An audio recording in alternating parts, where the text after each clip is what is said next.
សួស្តីបងប្អូនទាំងអស់គ្នាជាទីគោរពស្រឡាញ់រាប់អានបាទសូមស្វាគមន៍មកកាន់វីដេអូតម្រូវឆ្នោតយួនលេខហេងបាទថ្ងៃទី22ខែ7ឆ្នាំ2026បាទចឹងមកសមមិញនេះសង្ឃឹមថាលោកយាយលោកតាបងប្អូនបាទបានទទួលនៅលាភសំណាងទាំងអស់គ្នាចឹងសម្រាប់ថ្ងៃនេះបាទក៏ខ្ញុំបាទនៅតែមានតម្រូវលេខដើម្បីចែកជូនទៅកាន់លោកយាយលោកតាបងប្អូនដែលនិយមគ្រប់គ្រងនិងតាមដាន Channel ខ្ញុំបាទជារាល់ថ្ងៃបាទហើយបងប្អូនដែលមិនទាន់បានចុចជានិងចុច Subscribe ហ្នឹងក៏សូមចាត់ពុកម៉ែមីមីលោកយាយលោកតាទាំងអស់គ្នាជួយចុចម្ដងមួយទៅបាទហើយចុច Share ដើម្បីបងប្អូនថ្មីៗបានទទួលនៅវីដេអូនេះទាំងអស់គ្នាជាពិសេសបងប្អូនចុចសញ្ញារូបកណ្ដឹងទៅបងប្អូននឹងទទួលបាននៅតម្រុយលេខមុនគេជារៀងរាល់ថ្ងៃពី Channel ខ្ញុំបាទអញ្ចឹងបងប្អូនពុកម៉ែមីមីយើងត្រៀមប៊ិចនិងត្រៀមក្រដាសដើម្បីនឹងធ្វើការកត់ចំណាំហើយបងប្អូនយកលេខទៅលេងទាំងអស់គ្នាបាទសូមបញ្ជាក់បាទ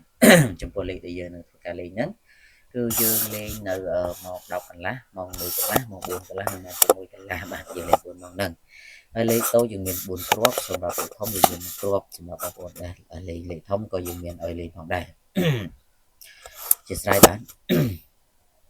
បានចឹងពុកម៉ែមីមីបងប្អូនយើងចូលទៅកាន់តម្រុយរបស់យើងតែម្ដងទៅសម្រាប់តម្រុយឆ្នោតយួនបាទថ្ងៃទី22ខែ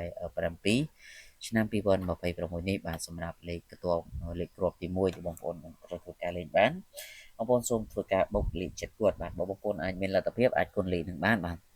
យកទៅគុណទៅភាគរយនៃការត្រូវគឺយើងបានកាន់ខ្ពស់បន្តិចទៀតបាទគ្រាប់ទី2យើងលេង99ហើយគ្រាប់ទី3យើងធ្វើការលេង54និងគ្រាប់ទី4យើងលេង18បាទចឹង4គ្រាប់នេះសិតទៅជាលេខពិសេសហើយសម្រាប់ថ្ងៃទី22ខែ7នេះហើយចំពោះលេខធំបងប្អូនបាទលេខធំតម្រូវបងប្អូនធ្វើការគុណលេខបាទគឺយើងលេខ028គុណបាទយើងអាចយក027មួយទៀតទៅបាទពីរលេខហ្នឹងល្អបាទ027 028នេះបាទអាចគុណបានសម្រាប់ឆ្នោតយួនបាទ